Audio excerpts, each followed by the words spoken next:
Bentrovati e bentrovate, eccoci all'approfondimento dedicato ai temi del CGIL. Oggi ci occupiamo al modello del 730 con tutte le novità messe in campo, il servizio lavoro domestico e l'amministratore di sostegno. Lo faremo con Monica Giomo, amministratrice delegata del CAF Veneto di Treviso, che saluto, buongiorno, grazie per essere qui. Anna Caretta, responsabile dei servizi lavoratori domestici del CAF Veneto, buongiorno. Grazie anche a lei. Grazie e collegata via Skype Giuliana Maffei, responsabile fiscale provinciale del CAF Veneto Treviso. Grazie anche a lei per essere collegata con noi.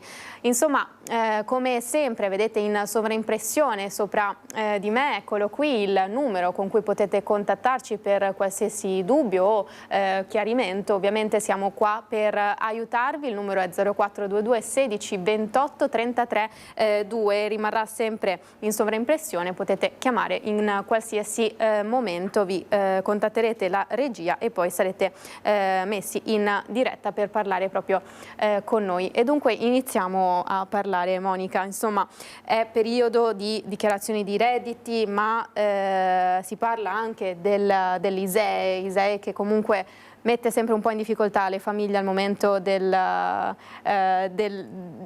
portare documenti, di cercarli. Insomma, che novità ci sono sotto questo punto di vista? Arriviamo poi con questo anche al 730.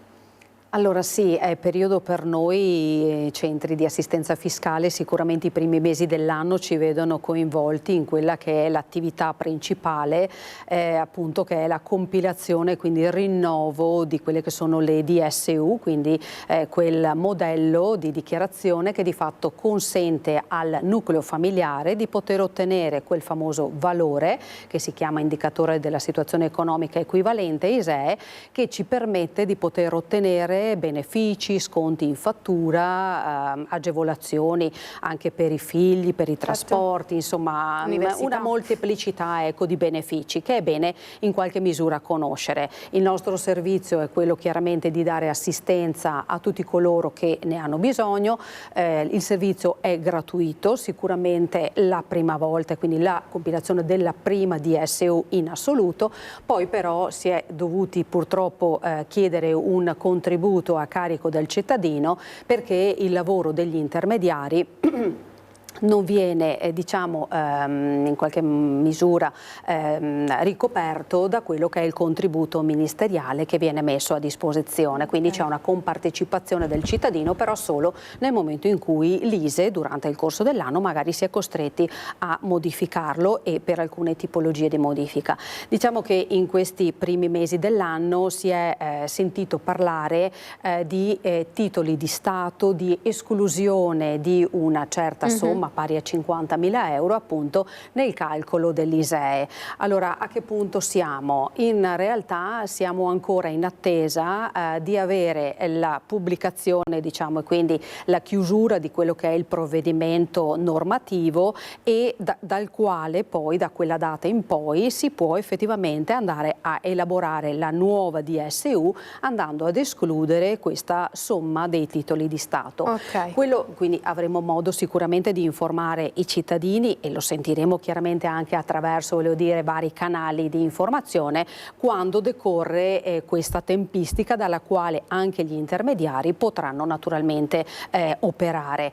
È inteso che il nostro, la nostra informazione va al cittadino dicendogli ci raccomandiamo prima di venire all'appuntamento, quindi di fatto al secondo appuntamento per rifare l'ISEE, è importante assicurarsi che la certificazione rilasciata dagli istituti di credito o eventualmente poste siano compilati in modo tale da avere l'evidenza chiara di quali sono le somme che devono essere e che possono essere tolte e a chi vanno tolte, quindi i famosi titoli di Stato e quant'altro. Quindi ecco, è un appuntamento che avremo sicuramente modo di riparlarne anche nel corso dei prossimi incontri, insomma, quando saremo ospiti, però ecco, Sicuramente ricordiamo che l'ISEE è un'opportunità, è uno strumento, ripeto, gratuito, e vale la pena sicuramente farlo perlomeno una volta per beneficiare sicuramente di qualche contributo, perché a volte a seconda poi delle tipologie di contributo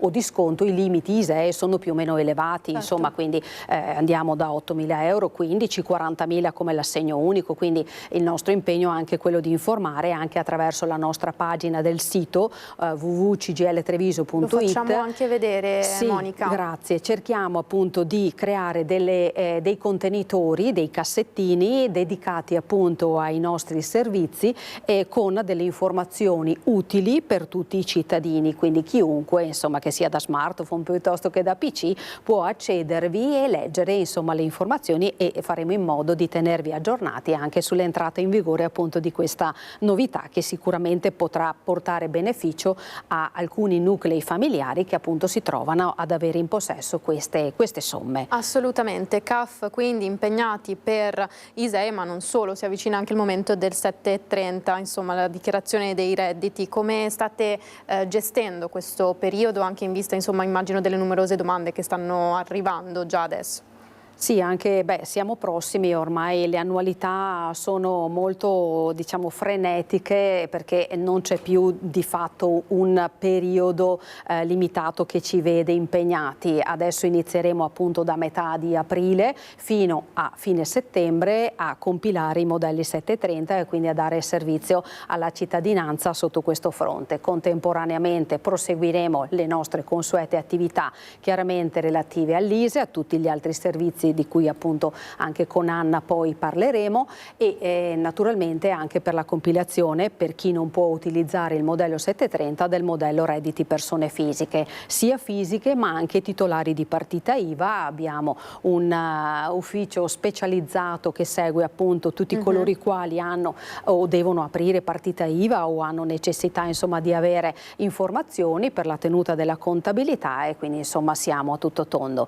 Noi siamo appunto prossimi ad avviare questo periodo, e naturalmente all'interno sempre del nostro sito trovate anche qui tutta una serie di informazioni. La cosa basilare è che chi diciamo si è già appoggiato a noi per la compilazione della dichiarazione l'anno passato o ha già prenotato l'anno scorso, lo può fare anche in autonomia, ma di fatto andremo sicuramente a mandare un messaggio che ormai per chi appunto è nostro utente è consuetudine, dove andremo eventualmente a fissargli un appuntamento per la compilazione 730. Può tranquillamente spostarlo chiamandoci. Nel sito c'è anche una mail di riferimento, e quindi chi avesse eventualmente difficoltà a magari prendere la linea, a contattarci, ci può anche semplicemente mandare una mail, per chi eventualmente lo utilizza come strumento, e noi provvederemo chiaramente a ricontattare la persona e eventualmente a fissare o spostare eventualmente l'appuntamento. Certo, ovviamente nel sito abbiamo poi tutti i contatti, proprio alla sezione contatti. Abbiamo già qualcuno al telefono. Buongiorno, con chi parliamo?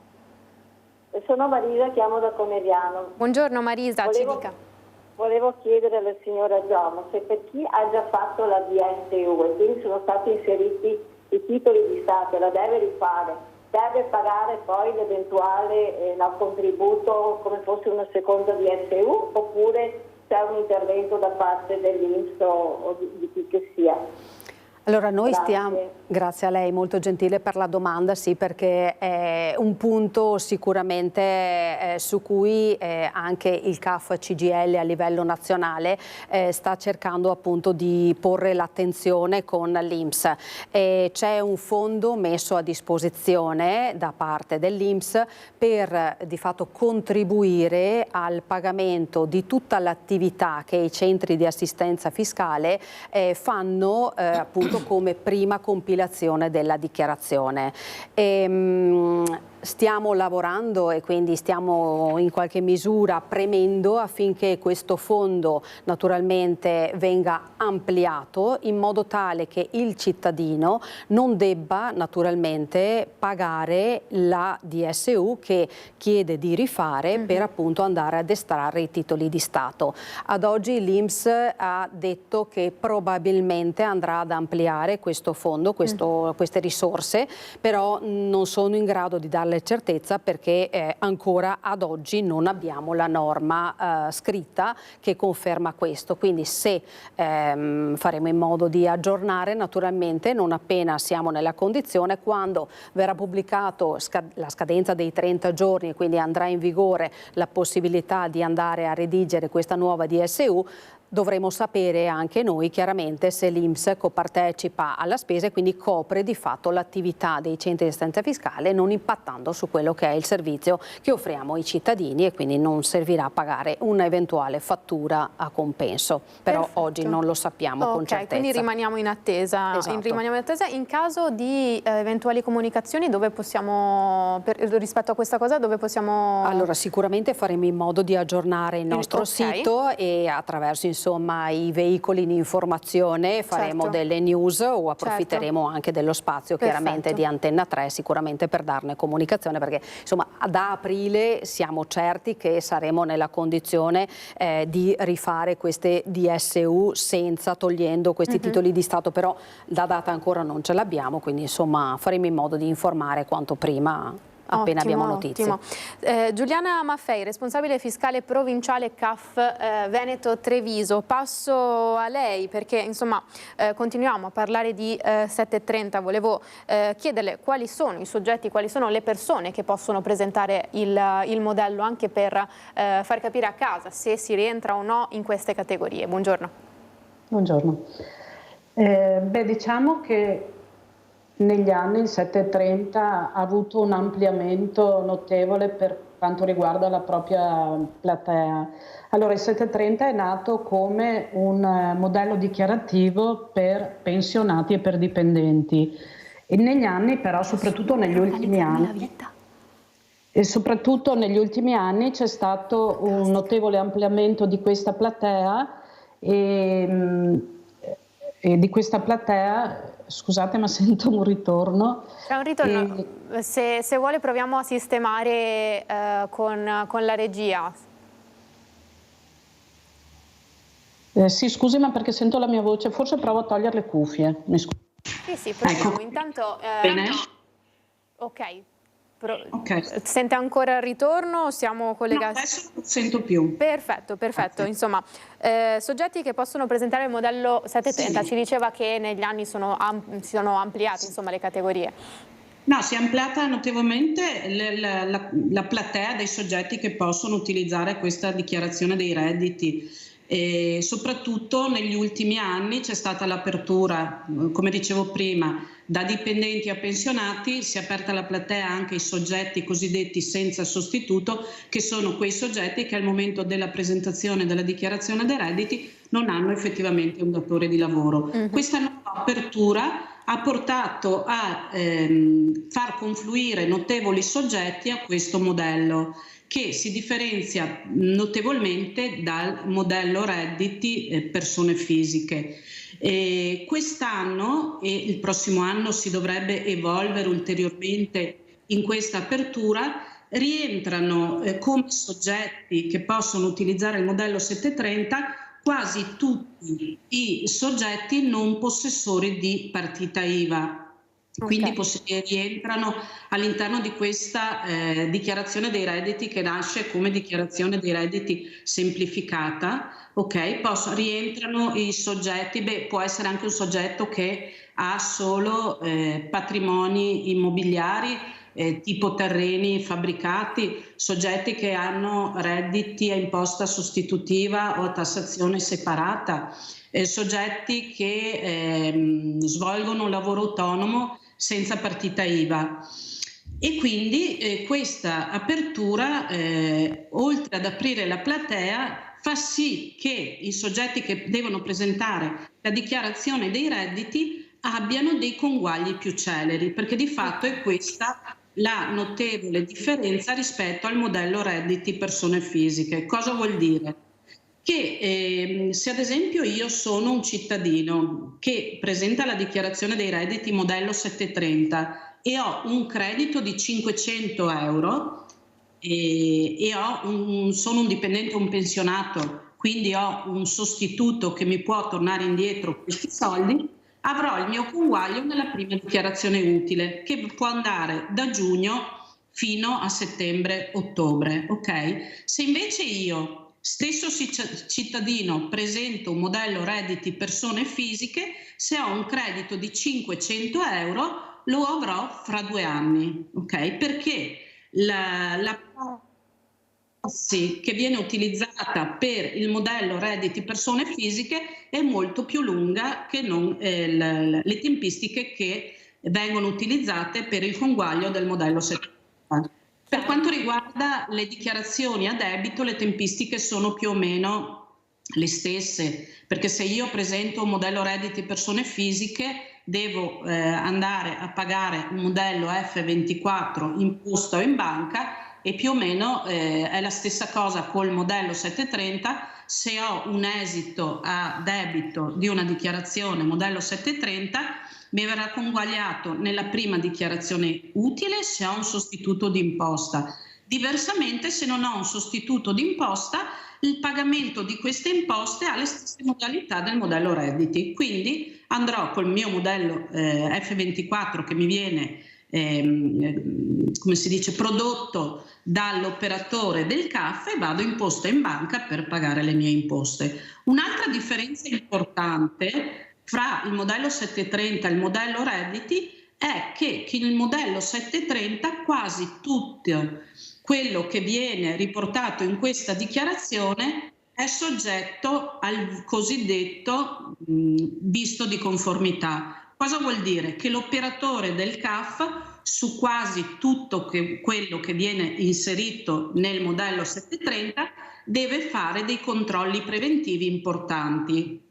Quindi nel momento in cui io presento un modello 730 posso star tranquillo, perché la dichiarazione, salvi errori umani, perché persone anche noi, certo, salvo errori, diciamo, ma sono rari e comunque siamo coperti dall'assicurazione, la dichiarazione non dovrebbe avere problemi. I soldi che io vado a recuperare o anche che vado a pagare sono quelli che effettivamente dovevano essere accreditati o pagati. Invece col modello redditi persone fisiche i controlli vengono fatti a posteriori dall'Agenzia delle Entrate. Quindi a volte potrei aver avuto un conguaglio a credito e poi dopo un certo periodo l'Agenzia delle Entrate fa dei controlli e mi chiede indietro dei crediti, dei soldi che ho avuto praticamente.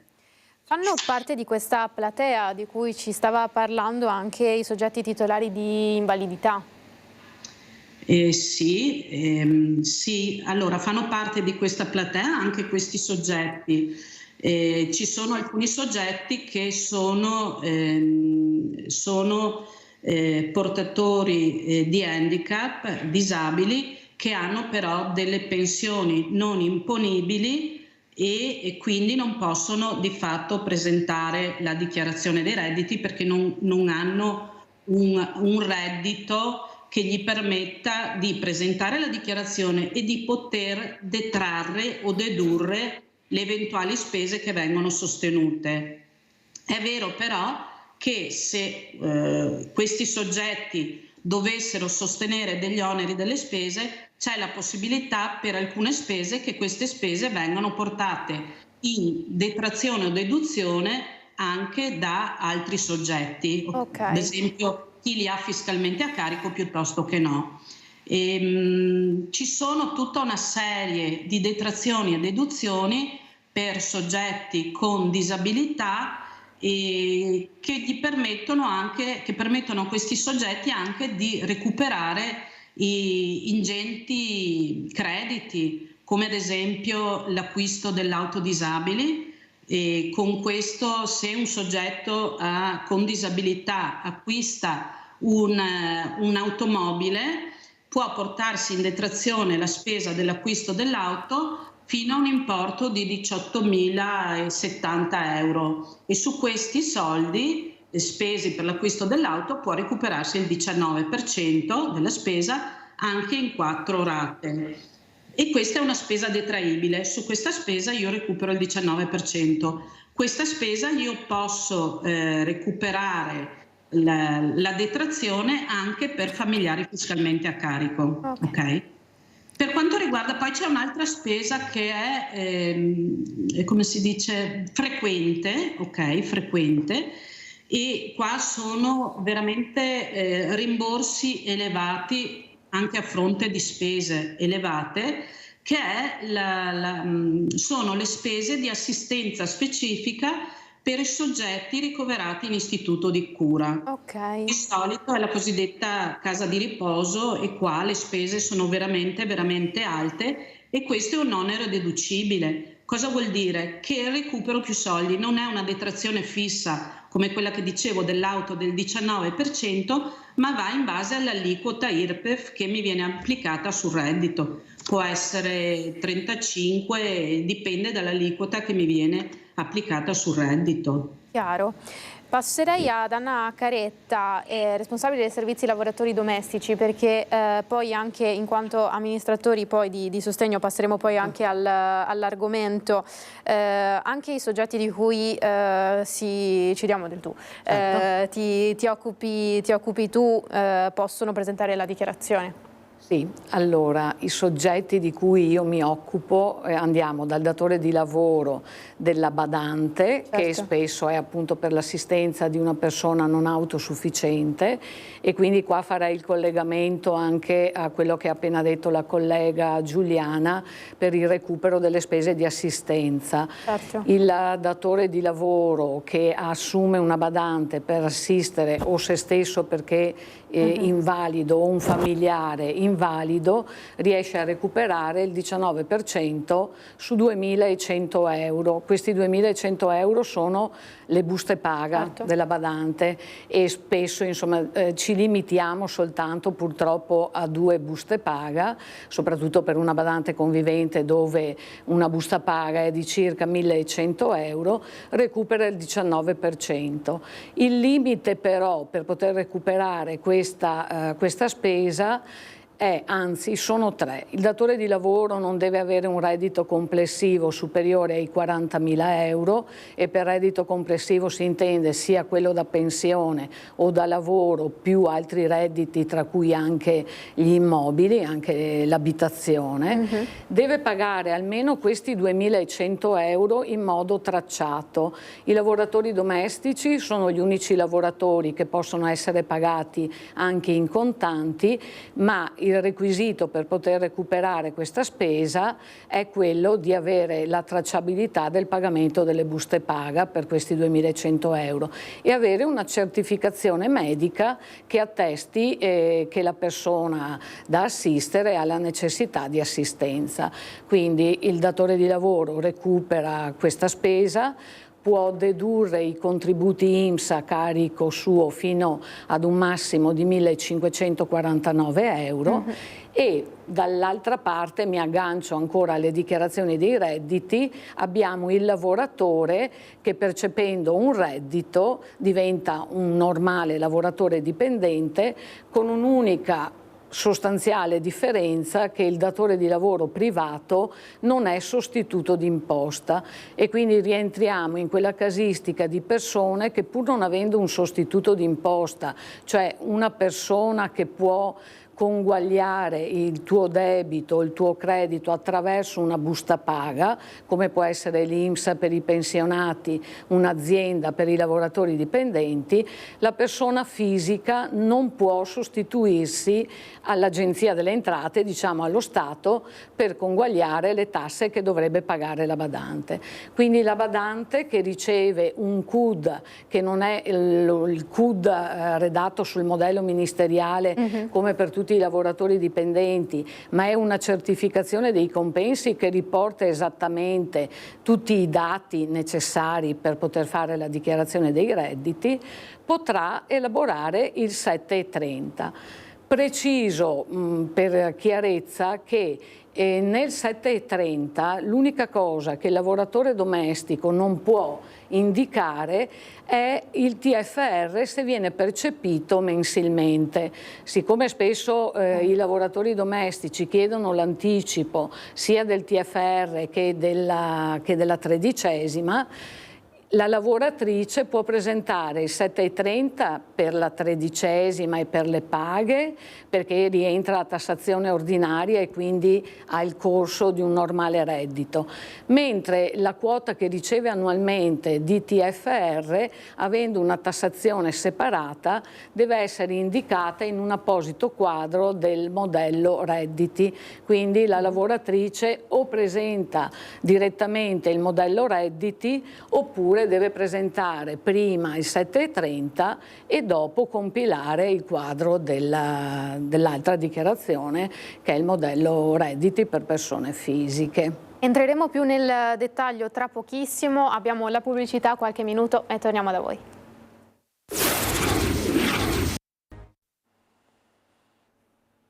Eccoci tornati in diretta con l'approfondimento della CGIL, con me in studio Monica Giomo, amministratrice delegata CAF Veneto, e Anna Caretta, responsabile dei servizi lavoratori domestici, collegata via Skype Giuliana Maffei, responsabile fiscale provinciale CAF Veneto.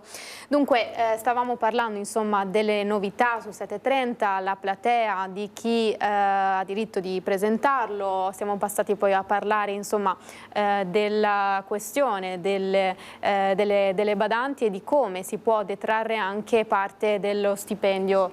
E a gennaio sono piccola parte. Una piccola parte. Sì. Si diceva 2.100 euro solo nel caso della persona non autosufficiente. E a gennaio sono scattati gli adeguamenti Istat, sì, giusto? Sono cambiate le retribuzioni rispetto a queste persone, a badanti, colf, eccetera, di quanto più o meno? A gennaio appunto c'è sempre l'adeguamento Istat che è calcolato in base al tasso di inflazione. Quest'anno diciamo che rispetto a un paio di anni fa è andata bene, un 9% sulla paga base. A gennaio c'è sempre l'adeguamento, mentre per quanto riguarda il rinnovo del contratto, è un contratto ancora vecchio di parecchi anni, con delle trattative in corso per rinnovarlo, quindi l'aumento non è stato così considerevole, e l'adeguamento Istat c'è anche per i contributi INPS, quindi viene fatto in automatico. Parlavamo poi delle detrazioni, rispetto a questo aumento vuol dire che il datore di lavoro gode di maggiori detrazioni oppure no? No. Le detrazioni per il datore di lavoro sono invariate da parecchi anni, cioè da sempre, e rimangono sempre le stesse. I 2.100 euro, tra l'altro con un requisito del reddito complessivo dei 40.000 che limita anche tanti datori di lavoro, perché comunque la necessità di avere la badante potrebbe essere che il pensionato potrebbe avere una pensione minima e quindi il figlio o comunque un familiare si rende disponibile ad intestare il contratto, perché comunque è possibile che il datore di lavoro sia una persona diversa dall'assistito, però magari il familiare che si intesta la pratica ha il reddito superiore ai 40.000 e quindi perde il beneficio della detrazione del 19%, oppure potrebbe essere che non ci sia un'effettiva certificazione medica che attesti l'invalidità della persona, oppure che sia invalido ma ancora in grado di compiere qualche atto della vita quotidiana, e quindi sì, si recupera poco e anche con dei vincoli così specifici che limitano parecchio la detrazione. Siamo poi a un tasto dolente, quindi una detrazione relativamente minima, e a fronte di queste detrazioni quanto costa avere una badante ad oggi? Partiamo dalla badante, il classico caso della badante convivente a 54 ore settimanali, quindi 10 ore di lavoro tutti i giorni, interrotte da 2 ore di riposo e un giorno e mezzo libero. Al datore di lavoro, considerato tutte le voci che formano il costo, quindi la retribuzione, la 13ª TFR e contributi INPS, arriva a spendere circa 1.600 euro, leggermente ovviamente meno se la badante assiste una persona autosufficiente, quindi la paga è leggermente più bassa, oppure se si tratta solo di una colf. Quindi il costo più alto per la lavoratrice è la categoria C-Super, quindi quando assiste una persona non autosufficiente, e siamo sui 1.600 euro. Ovviamente se fosse la stessa badante con la stessa categoria, ma invece che convivente, non convivente, dove il contratto invece delle 54 ore ne prevede 40, ho un costo che va oltre i 1.700 euro, perché non godendo di vitto e alloggio ho una retribuzione un po' più alta e di conseguenza un costo maggiore per il datore di lavoro. Ne parlava prima che un po' tutti abbiamo esperienza in questo, mi viene da chiamarlo mondo. Fantastico mondo. Com'è questo settore, questo spaccato di vita delle persone in questo momento? Allora, anche in virtù del fatto che testimoniamo ogni giorno che la popolazione anziana sta diventando sempre più vasta. Diciamo che gli anziani o anche giovani, purtroppo disabili, di cui, che necessitano dell'aiuto di una persona, sono tanti. La difficoltà a volte è quella di trovare la persona giusta per le mansioni, per la situazione personale, perché comunque sono sempre situazioni di necessità, ma nello stesso tempo c'è l'aspetto umano che è da considerare. Certo. Alla stregua del contratto, perché comunque il buonsenso nella gestione, la disponibilità reciproca tra le parti agevola molto il rapporto tra datore di lavoro, lavoratore e assistito. La figura della badante, insomma, abbiamo capito che nel corso degli anni è diventata una figura importante, direi quasi indispensabile, certo, perché le famiglie, insomma, sono poche le persone che riescono ad accudire, che hanno la fortuna e la possibilità di accudire i propri cari senza la necessità di avere l'aiuto di una persona, e quindi anche loro giustamente hanno preso consapevolezza del loro ruolo, quindi a distanza magari di 20-25 anni, dove le cose erano abbastanza gestite in una maniera un po' pressapochista, adesso c'è effettivamente un contratto con tutti i loro diritti e doveri, dove sappiamo che i diritti sono scritti esattamente nel contratto, i doveri magari sono semplicemente elencati, ma dopo, ripeto, le situazioni singole rendono le cose più o meno facili, certo, nella gestione. Certo. Persone non del tutto autosufficienti che spesso ovviamente hanno bisogno anche di queste figure, ma non solo. Si apre il tema degli amministratori di sostegno. Sì, l'amministratore di sostegno è una figura indubbiamente necessaria nel momento in cui appunto la persona non è più in grado di gestire gli atti quotidiani della propria vita, e quindi deve subentrare questa figura di cui naturalmente si occupa Anna e che ben conosce, proprio perché sì, trattiamo comunque un mondo rivolto a persone che possono essere, come sottolineava Anna, sia persone anziane di una certa, certo, età, ma anche di fatto purtroppo magari situazioni di persone giovani che si trovano, certo, proprio in una condizione fisica e psicologica mentale di non poter proprio in autonomia gestire proprio gli atti quotidiani, e quindi sì, questa figura appunto è indispensabile, a volte anche per il risvolto, poi insomma le colleghe spiegheranno, per il risvolto proprio di poter anche sottoscrivere determinati atti, certo, è fondamentale. A volte si arriva a un punto in cui, finché non capita quell'episodio in cui ci si trova in difficoltà perché non si può andare oltre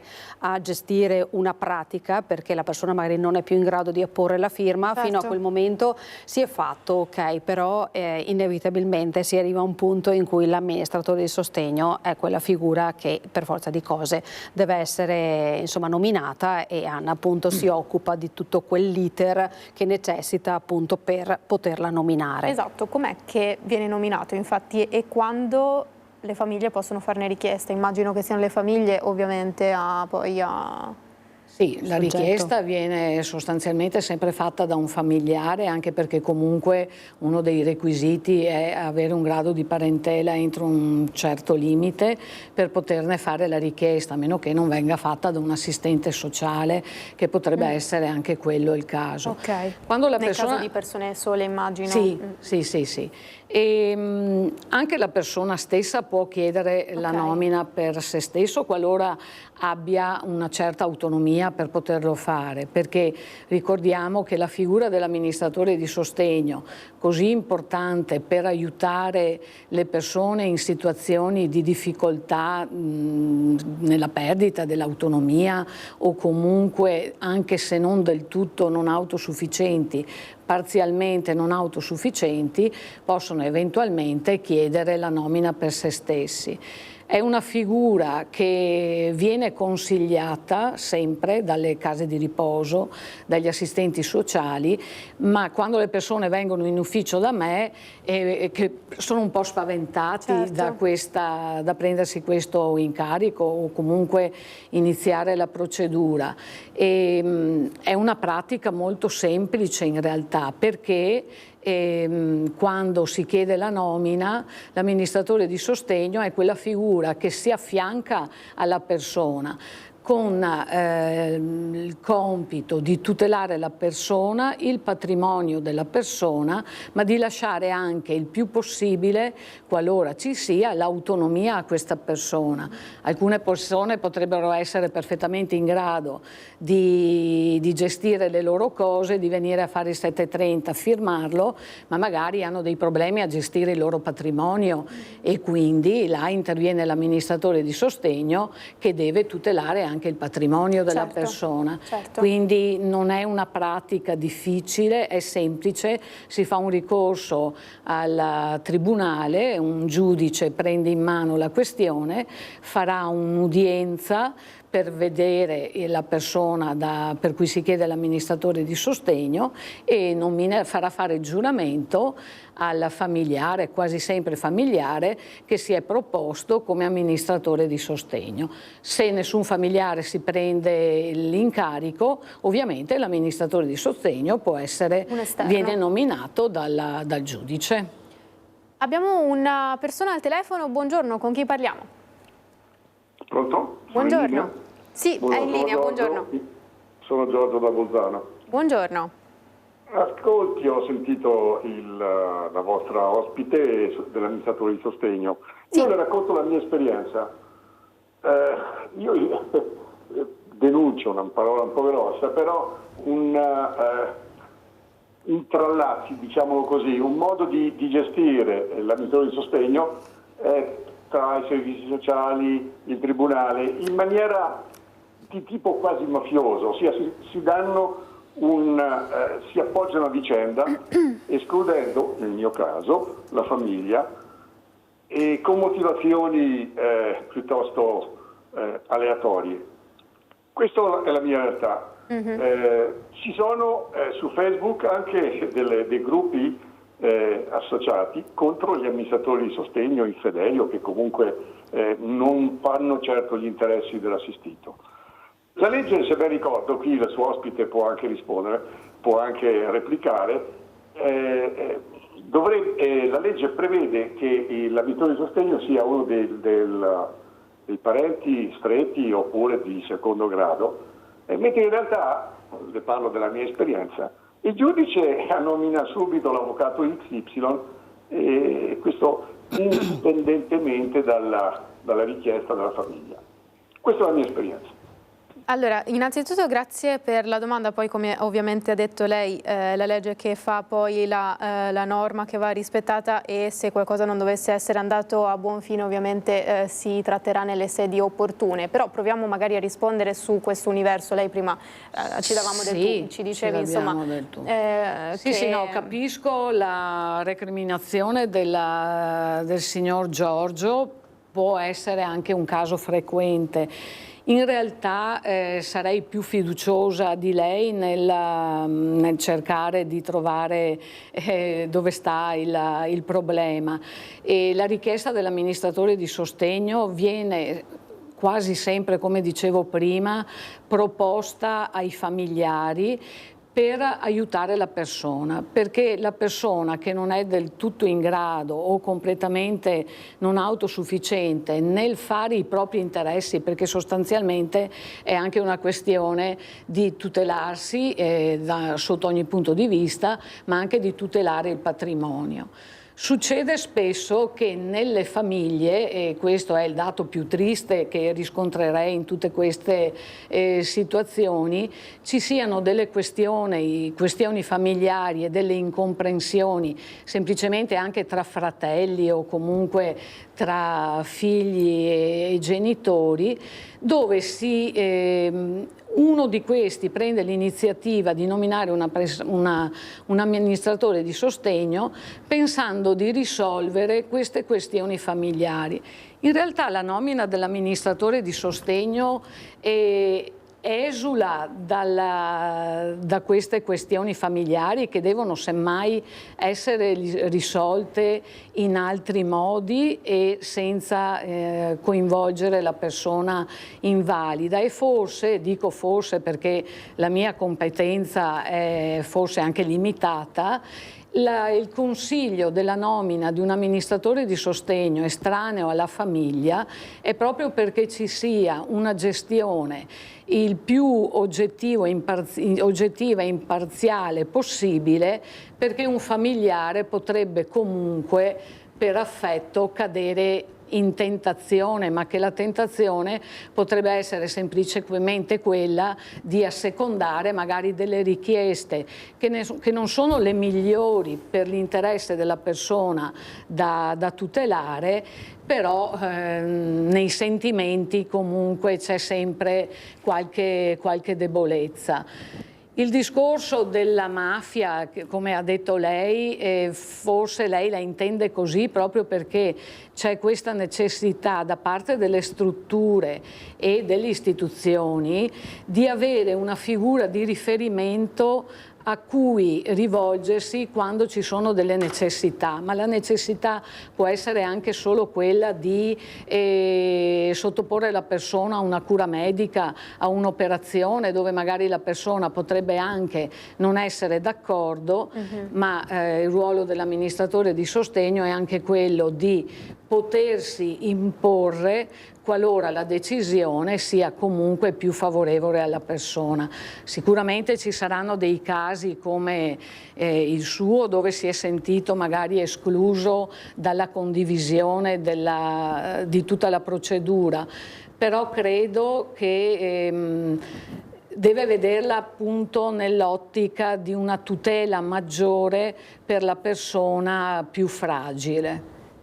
Grazie dunque per questa risposta. Insomma, stiamo un po' tirando le somme anche di questi interventi, mancano pochi minuti alla conclusione di questo approfondimento. Abbiamo parlato insomma di modelli 730, abbiamo parlato poi di detrazioni fiscali, di ISEE, insomma volevo chiedere a Giuliana, in questo momento che ormai tutto avviene tramite il computer, tramite internet, insomma anche la gestione delle pratiche e dei relativi poi documenti sta cambiando, come state affrontando questo cambiamento e come magari state venendo incontro alle persone le più anziane, insomma ne abbiamo parlato fino ad ora, che magari fanno fatica ad accedere a questo tipo di servizi online che per alcuni sono molto comodi, per altri invece diventano uno scoglio difficile da superare. Allora, stiamo andando sicuramente incontro a un'era digitalizzata. Allora, noi per quanto riguarda i nostri uffici, questa nuova era ci ha portato dei notevoli benefici, perché stiamo andando verso la quasi totale dematerializzazione degli archivi, in quanto ormai gli archivi cartacei che conserviamo sono proprio pochissimi.